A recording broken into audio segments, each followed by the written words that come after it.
오늘 성경 말씀은 전도서 3장 1절에서 15절입니다. 전도서의 서론 부분에서 전도자는 인생의 허무함의 이유를 몇 가지로 말하고 있습니다.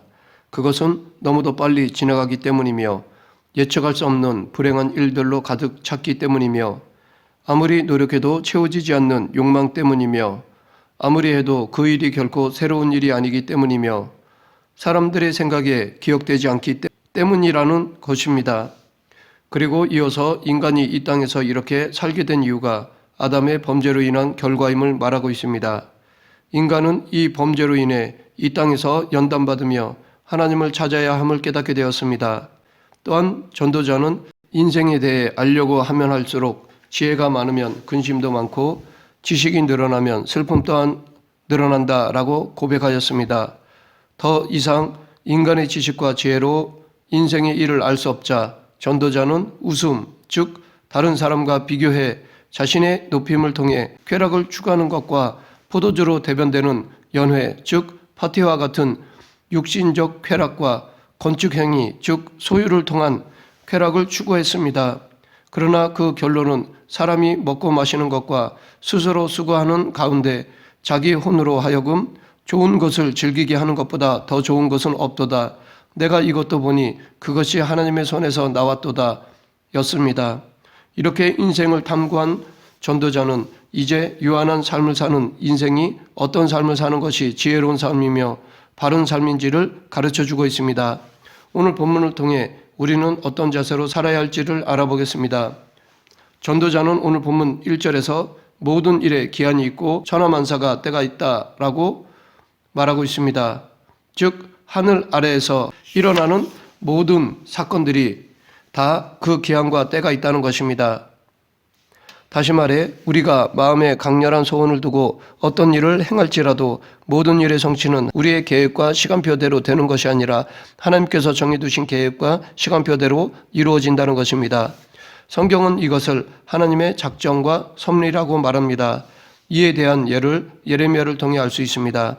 그는 하나님의 뜻을 대언하고 풍전등화와 같은 남유다에 대한 하나님의 뜻을 선포하는 데 있어서 많은 조롱과 치욕과 모욕을 받아야만 했습니다.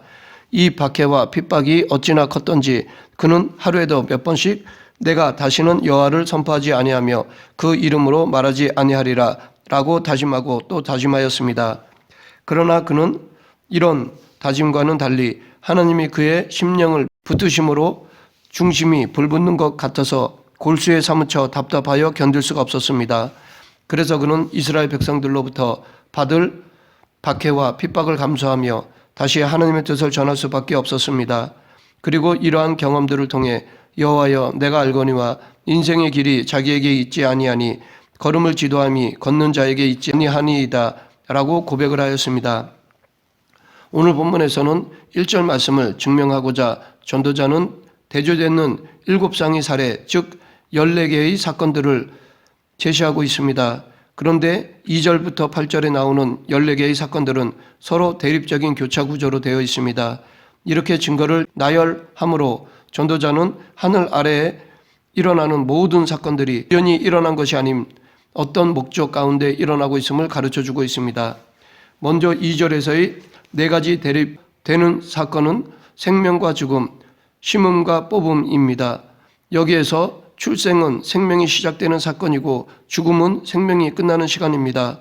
또한 식물을 심는 것도 식물에 있어서는 생명이 시작되는 것이고 식물을 뽑는 것도 식물의 생명이 끝나는 것으로 볼 수 있습니다.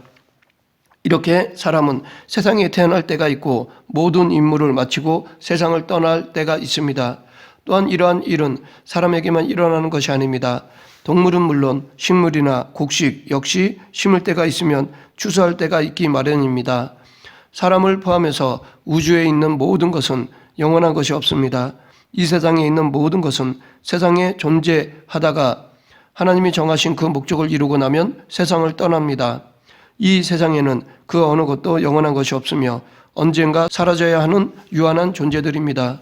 그런데 이 말씀은 젊었을 때는 단지 지적으로 동의하지만 나이가 들수록 몸과 마음에 와닿습니다.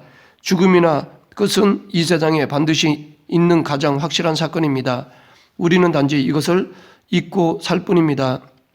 어쩌면 생각하고 싶지 않을 것입니다. 하지만 이 마지막을 기억한다면 늘 하나님을 기억할 수 있을 것입니다.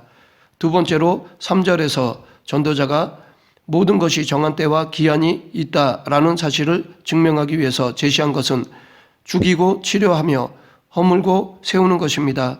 여기서 죽인다는 말은 매를 들어 징계하는 것을 의미하며 치료한다는 것은 죄를 용서하고 매로 인한 상처를 치료해 주는 것을 의미합니다. 이렇게 하나님은 사랑의 하나님이시기 때문에 회개하는 자는 용서해 주시고 치료해 주십니다.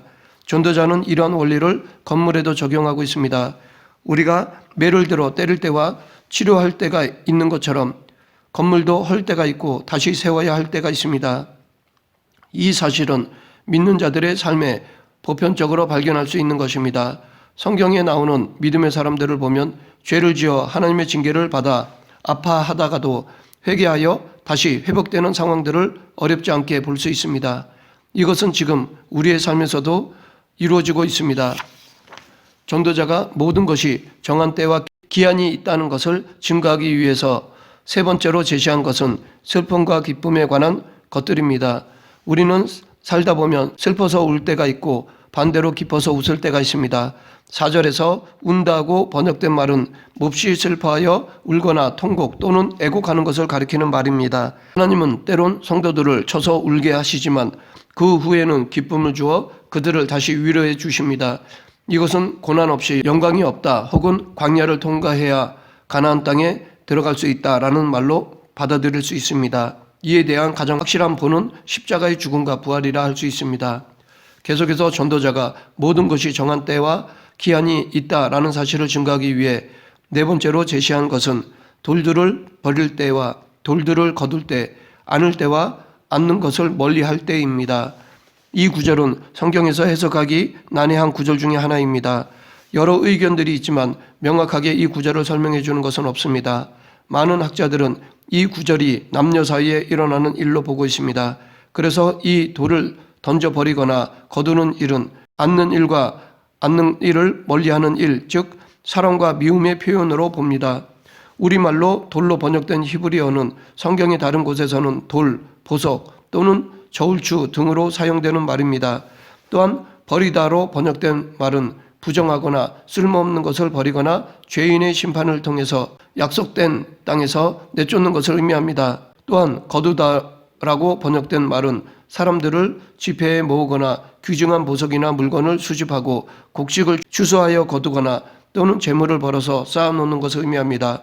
이러한 여러 가지 의미들을 생각해 볼 때 본문에 나오는 돌을 던져버리거나 돌을 거두는 일은 앞에서 말한 미움과 사랑의 표현으로 볼 수 있습니다. 돌을 거두는 것은 돌이나 보석을 귀중하게 여기고 수집하는 것, 즉 사랑을 의미하고, 돌을 던져버리는 것은 마음이 변해서 돌을 내던져 버리는 것, 즉 미움을 의미합니다. 또한 안는다라고 번역된 말은 안다, 포용하다, 꽉 잡다, 끌어안다라는 뜻을 가진 말입니다.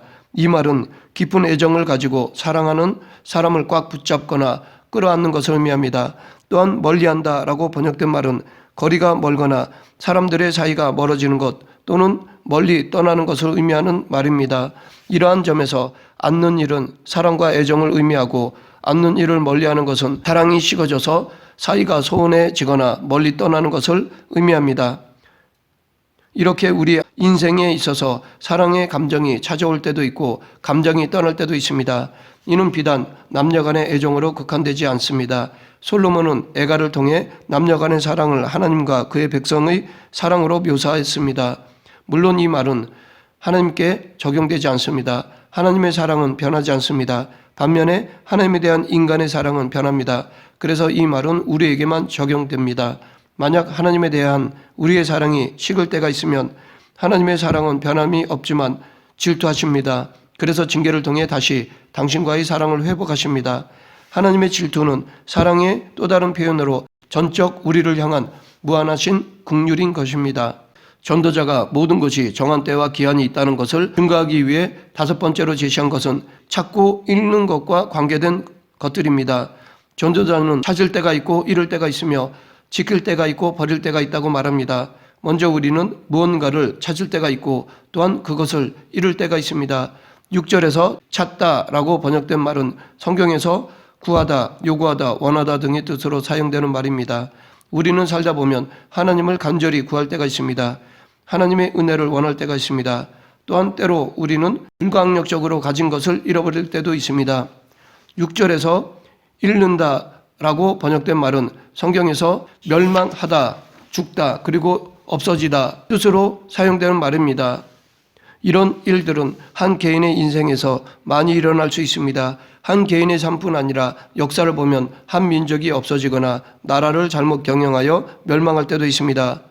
다음으로 전도자는 지킬 때가 있으며 버릴 때가 있다라고 말하고 있는데, 여기서 지킨다라고 번역된 말은 성경에서 지키다, 망보다, 보존하다, 준수하다 등의 뜻으로 사용되는 말입니다.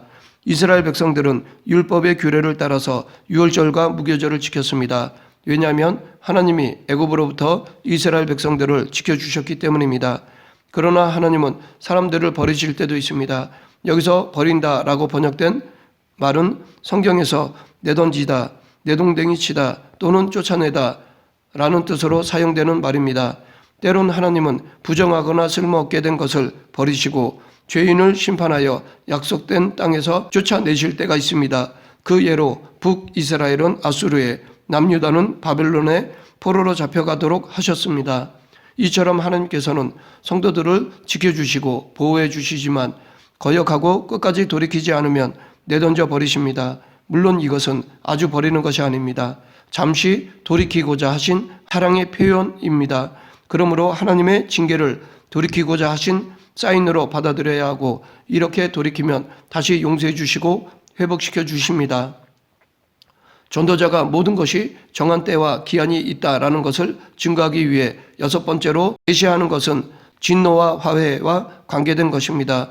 여기에서 찢는 것과 꿰매는 것, 그리고 잠잠하고 말하는 것은 모두 다 하나님의 진노와 화해를 상징하는 비유라 할 수 있습니다. 먼저 전도자는 하나님께서 찢을 때가 있고 꿰맬 때가 있다라고 말하고 있습니다. 여기서 전도자는 하나님의 진노와 용서를 여인들의 바느질에 비유하고 있습니다.